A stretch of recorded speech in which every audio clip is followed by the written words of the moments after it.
Jets at Cowboys. Okay. Cowboys were favored by 3.5. Now it's a lot more than that. Now it's 9.5. Yeah. 3.5, a week ahead when they thought Aaron Rodgers was going to be the quarterback. Right. Now it's up to 9.5 for Dallas.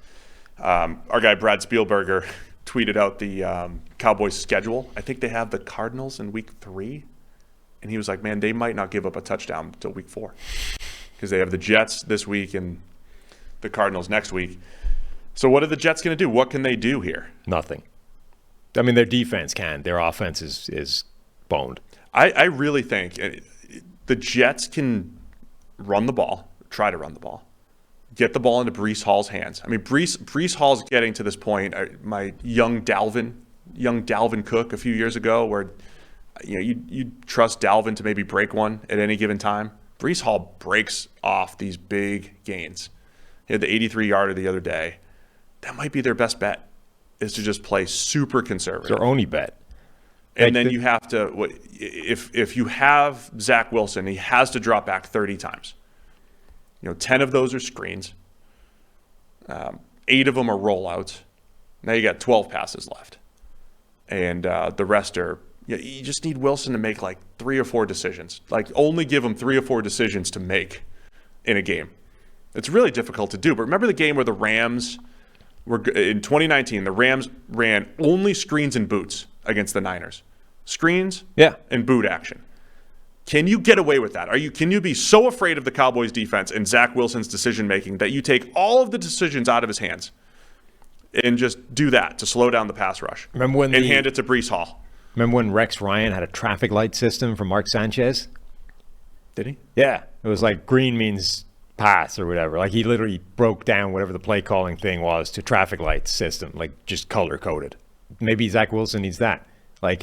Every time it's just a red light in the sideline, and then third and whatever, a mile. It's all right, fine, green, and then interception. Yeah.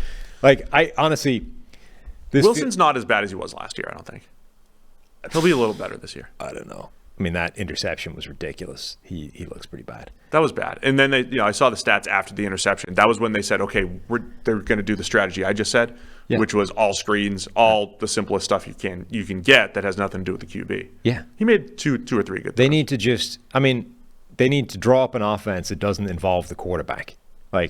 Every play is hand off to Breece Hall or dump it off to in a screen or a trick play, and Zach Wilson doesn't participate in this offense until we're so far down that he has to throw the ball, and then we just, I would almost draw up that offense and then simply say, all right, defense, good luck.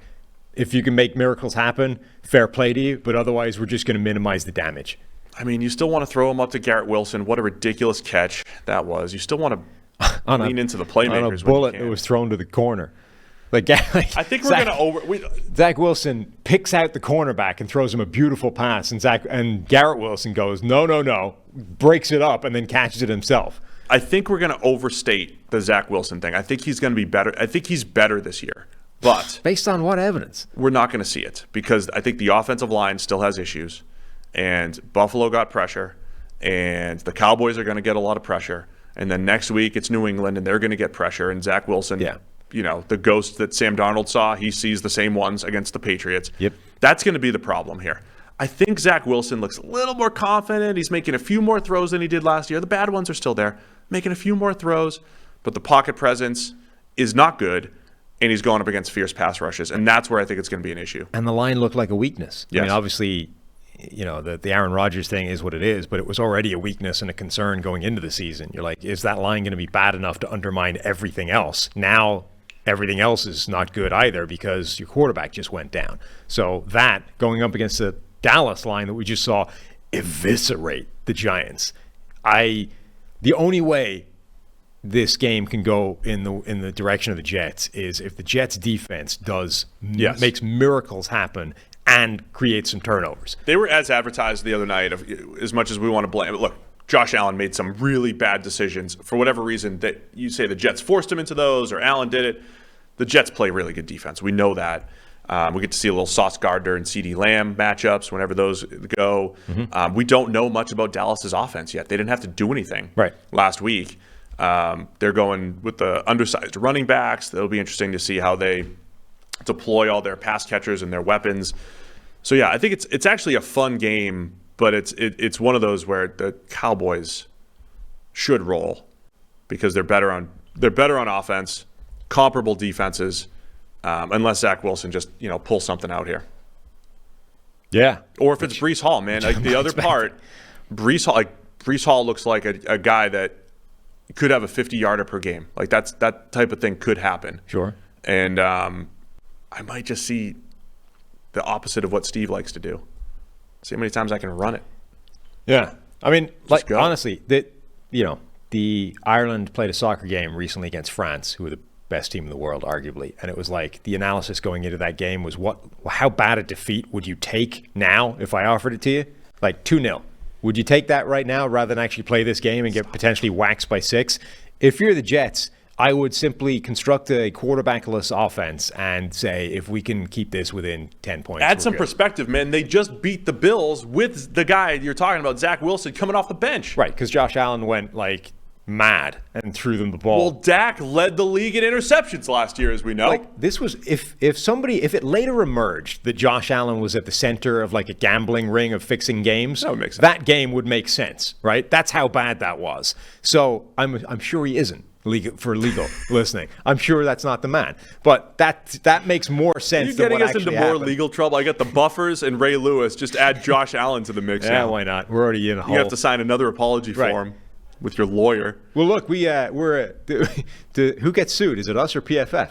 Those are the questions you got to ask. Anyway, my point being that makes more sense than what actually happened. So unless that happens, I don't see how the Jets can keep this within 10 points. All right, Juggernaut Dallas. I'll take them to cover the 9.5 as well.